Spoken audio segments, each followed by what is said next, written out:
Surgeon or a garbage man, a professional athlete or a kindergarten teacher, you will be forced to deal with finances at some point or another. This could vary anywhere between investing hundreds of thousands of dollars into the stock market or just making sure ends meet at the end of the month. The point is, finance impacts everyone. When deciding on what field I wanted to study for this year in a seemingly endless amount of choices, I decided I wanted to make sure I would be able to interact with others and incorporate my love of money and finance into it. As a result, financial advisory was the perfect choice. I believe that you need to make the best out of the skills God gave you, and so for me, I have a passion for people and I wanted to make the most of that. Hello everyone, my name is Chris Wise. I'm a junior here at Frisco High School. I'm in the 11th grade and this is my first year in the ISM program. So my mission statement for this year is, through the Independent Study and Mentorship Program, I plan to acquire a vast amount of knowledge relating to the financial industry as well as develop the necessary skills to succeed in a professional environment. In addition, I aim to establish a lasting relationship with my mentor, which will benefit me in both the present and the future. So I chose the career of financial advisory because of my lifelong interest in money. Be it in a video game or at a lemonade stand, I was all about the money from a young age. And in addition, I feel like my personality is suited well to be an advisor because I consider myself to be outgoing, ambitious, and dedicated, which are all things that you need to work with your clients as you work together to find financial success. So here in ISM, we do research in two main ways. We do assessments and interviews. So assessments are research-based and focus in on a certain topic. So for my assessments, I mostly use websites, scholarly articles, or books in order to find information and gain a complete understanding of certain topics. And these topics I often got from my interviews, which I found to be more productive, and I learned more from doing the interviews because they were on hand and you retain the information that you experience first person. So in interviews, the point is to connect with professionals and gain baseline understanding on a variety of topics. And like I said, they're more efficient just because you can gain an understanding of maybe 5 or 10 topics in 30 minutes versus taking 2 hours to write an assessment about one. So the world of finance is so broad that I made a point of my interviews to experience different types of financial advisory, so I could experience different backgrounds and find the best fit of a mentor for me.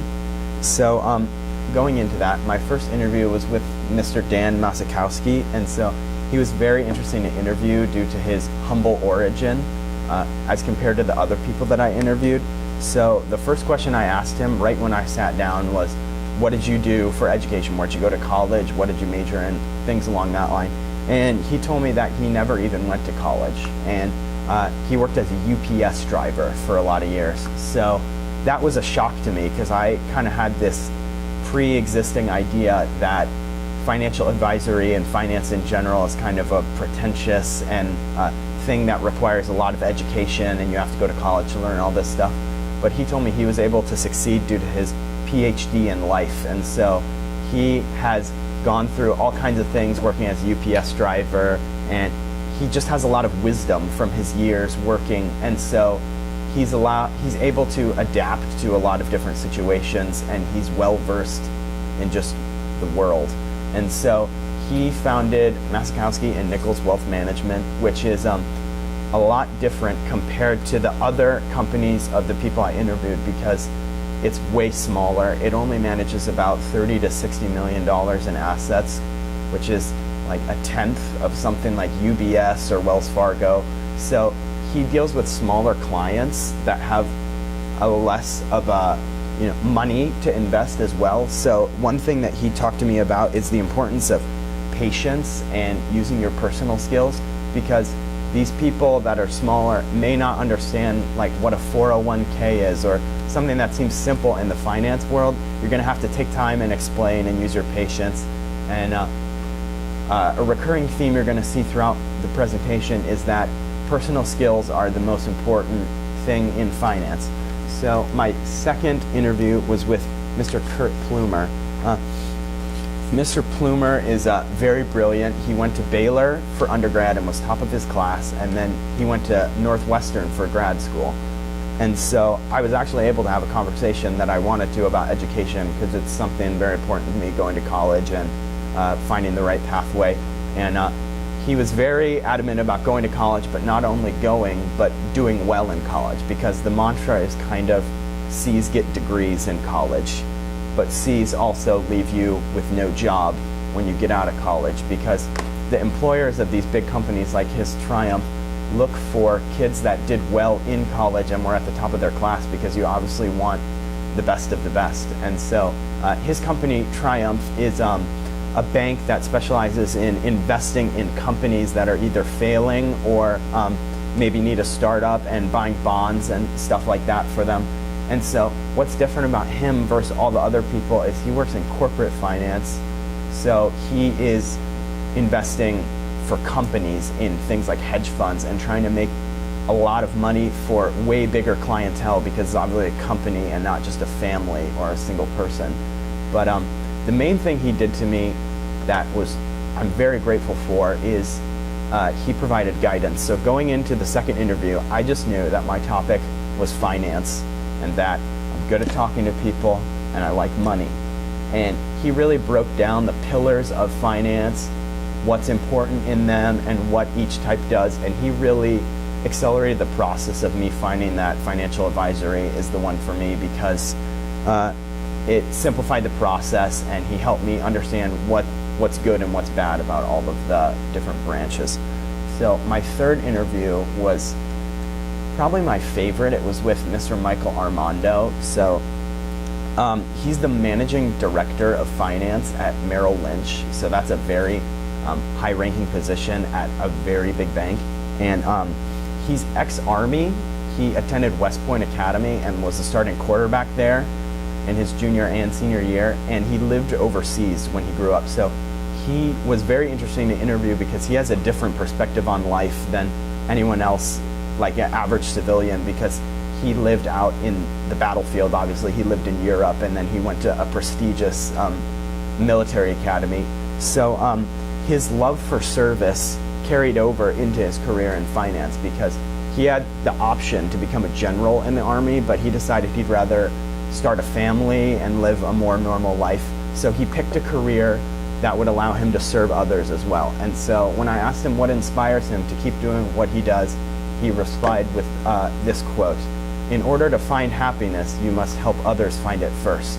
And so he really shows that while financial advisory and this whole field is very self-rewarding because it has potential payout and stuff like that, really the true meaning behind doing it is the feeling of helping others and knowing that you made someone else's life better.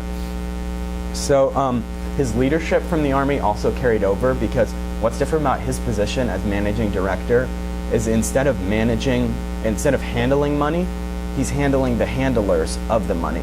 So he's in charge of overseeing all the financial advisors in the Dallas area for Merrill Lynch.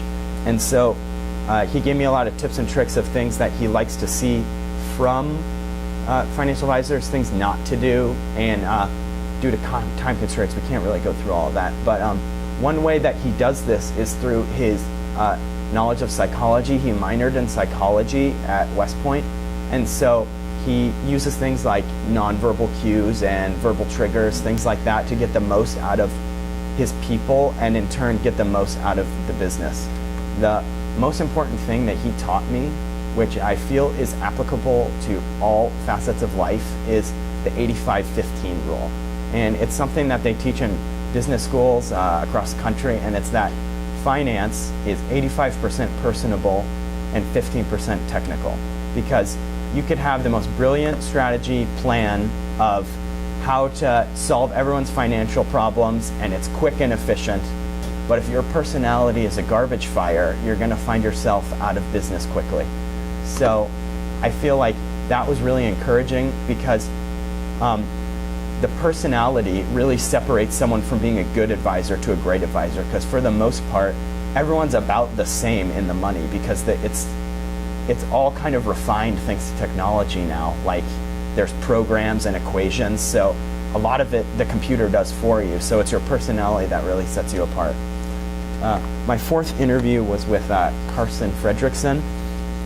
And so I scheduled this interview because I really wanted to get out of the Frisco bubble and out of my comfort zone. And the second I pulled into the garage and parked in between a Lamborghini Huracan and a G-Wagon, I knew I did that.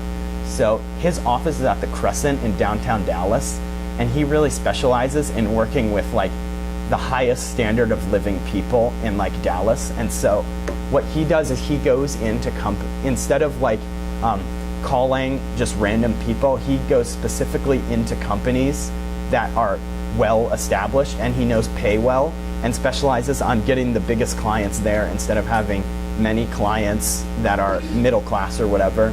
He makes his commission off of a couple absolute ballers. So we kind of bonded over our love of Texas Christian University. I'm probably going to attend there. I don't really know yet, but so that kind of helped us connect on a personal level. And first thing I asked is, we're at the Crescent, there's all the Lamborghinis, like, how did you get here?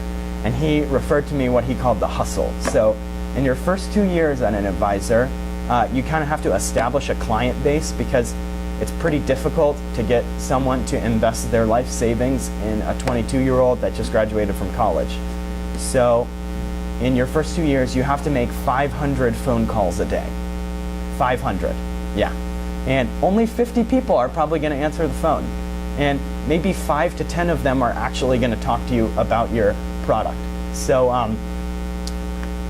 you have to work really hard, obviously, to get all these calls, but the fact that you might not get one person answer the phone in your 500 calls, but it's just what you have to do because you need to start somewhere.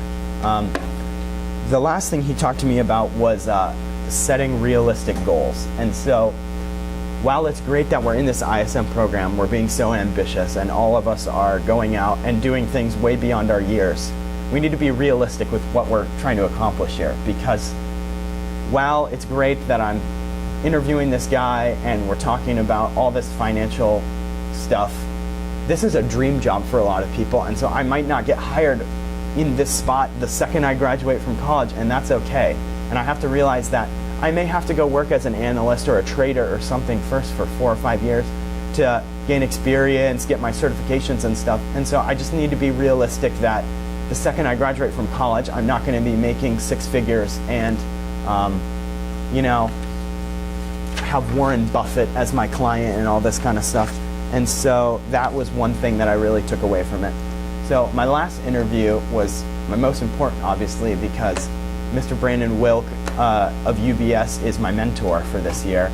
And so, funny enough, we didn't meet on LinkedIn, through Google, or even in Yellow Pages. We met at a dinner party at my neighbor Bernie's house. And so that's kind of different because it shows that your business and your brand can get connected, and you don't know, like, I found my mentor for ISM. This is potentially someone that could change my life. And I met him at a dinner party, and I wasn't expecting that, but you always have to be prepared and show yourself in a good light so stuff like this can happen. And so he played lacrosse at Hardwick College, at Division III school, and so he's an athlete at heart, and that's kind of what helped us connect when we first meet. Is we were talking about sports. I'm probably going to play hockey in college, and he played lacrosse, so we were able to connect like that, and it kind of led to my interview. And so in the interview, it went really well because Brandon is what he calls a social guru. And so he may not be the best technical advisor in the firm, but he is like leaps and bounds ahead of everyone else in the social ability. He told me he's fully confident in his ability to go to any social gathering and walk away with 5 people he considers his friends. And so that's something I hope that's going to rub off on me as I'm shadowing him throughout the year, is that, I can walk in and anyone I meet I can use as a connection. You never know like who you meet and how they could connect to something you need in the future, or if you need a favor or something. And so I feel like that was really important to take away from that. like I said, he went to Hardwick College, and the joke he makes is it's a lot harder to get hired out of Hardwick than Harvard. And so because he didn't go to such a prestigious business school, he kind of had trouble getting hired fresh out of college. So he went on Craigslist and found a job as a trader on Wall Street and did that for 4 years instead of going to grad school or something. And by doing that, he was able to get all of his certifications on the side while he was working. And so when all those snooty Harvard kids or whatever are graduating from grad school and looking for a job, he has 4 years of work experience and all of his certifications. So he was getting hired way easier than all those kids that went to further their education. So one thing he took away from me is, while education is very important, work experience is way more important to employers versus going an extra 4 years in college. And so with Brandon and I, our original work, we're going to create a financial plan for a hypothetical person, but my speech is already probably like 20 minutes, so we're going to wrap it up with the final thoughts here. So, final thoughts. The career of financial advisory requires one thing in order to have a chance at being successful: hard work.